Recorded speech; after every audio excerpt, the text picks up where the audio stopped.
Thank you. Thank you for that moment of privilege there to introduce my senator. She is a powerhouse in our state and one who we are very proud of.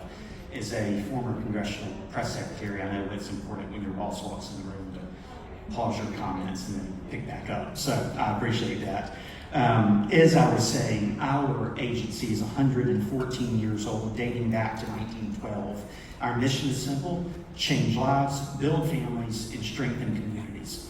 We provide no-cost services to countless children, youth, and families navigating homelessness, foster care, adoption, and child trafficking. I'm joined today by our 28-year veteran CEO, Gail Watts. It was her vision, Gail in the back of the room, and commitment to addressing homelessness among young mothers and fathers that led to the creation of a program I'm speaking of today called Project Independence 24 years ago.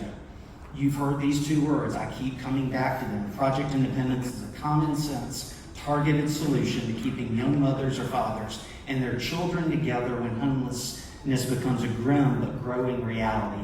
We have one shelter in Birmingham, Alabama that is for families, and that shelter, I can tell you from firsthand experience as my wife works with them, is constantly full and constantly on a waiting list.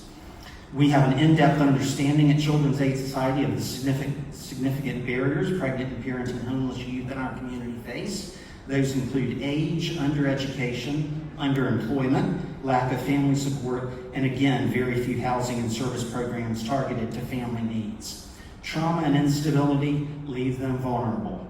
High-risk survival behaviors, including human trafficking, exploitation, substance abuse, and crime, are rampant. Let me refer to Sonia for a minute. It's a success story of Project Independence. Through hard work and the comprehensive wraparound services, she's earned her certified nursing assistant certification and completed a workforce training program very recently through Birmingham-based nonprofit, the Dannon Project. Sonia's start in Project Independence was rocky. Intervention to break unhealthy habits she developed as a means of survival while homeless forced her to establish healthier social and emotional communication and behavioral skills. These barriers to success are not uncommon with our clients and with, I know, Melissa's clients and many others, and we work daily to empower our young mothers to transform their futures.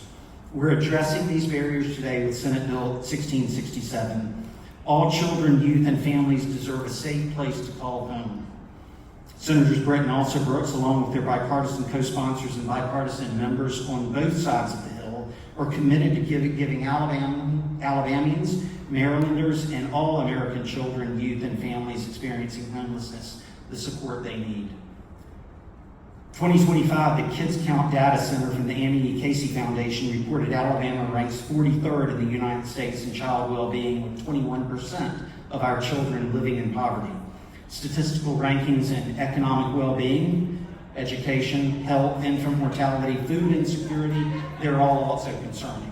If she were in the room, I would praise Senator Britt for tackling each of these issues, and if you get a moment to look at Annie E. Casey, our stats and our percentages are going up in all of those areas. We are bucking the national average and moving forward each day. This bill is important to Alabama for all of these reasons and impacts our work at Children's Aid Society and the work of our partners. Hidden homelessness. We've heard this term many, many times today.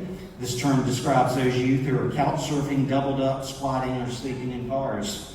According to Central Alabama's One Roof Continuum of Care, I know Marcel's mentioned that there is a continuum of care and a coordinated entry program.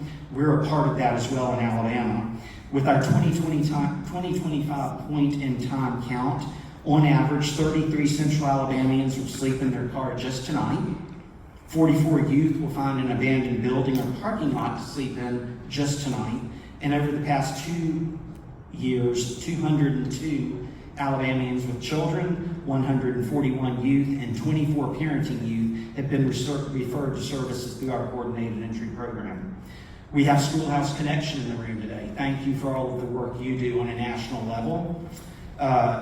They state in support of 1667, while these youth and families are considered homeless by a number of federal agencies, including the U.S. Department of Education and Department of Health and Human Services, they are not considered homeless by HUD. Therefore, this bill is important. The Homeless Children and Youth Act helps local families break the cycles of youth and family homelessness. It aligns eligibility and increases the support for housing for programs such as Project Independence. I will close with this. We are a very strong agency in Birmingham, Alabama, and throughout the state on child trafficking. We have a program called the Child Trafficking Solutions Project. Our Project Independent participants are at an elevated risk of human trafficking given their lack of housing and socioeconomic status. The Alabama Human Trafficking Task Force reports that the average age of entry into trafficking is 11 to 14, and Interstate 20, which bisects downtown Birmingham, is known as a human trafficking superhighway. This bill doesn't directly address human trafficking, but it's important to Senator Britt and it's important to us, and I wanted to highlight it today. Children's Aid Society is supportive of the premise, measures, and positive outcomes of 1667 and how it streamlines services. We want to thank Senator Britt, Senator Alsobrooks, Melissa, Darla, Trinity, and all of the staff of National Network for Youth for putting this forward today and for the human service, education, and housing promotions that you do. I look forward to answering questions. And again, thanks for your time, and thanks for letting me mention the human trafficking angle, as that is something that is important in this discussion.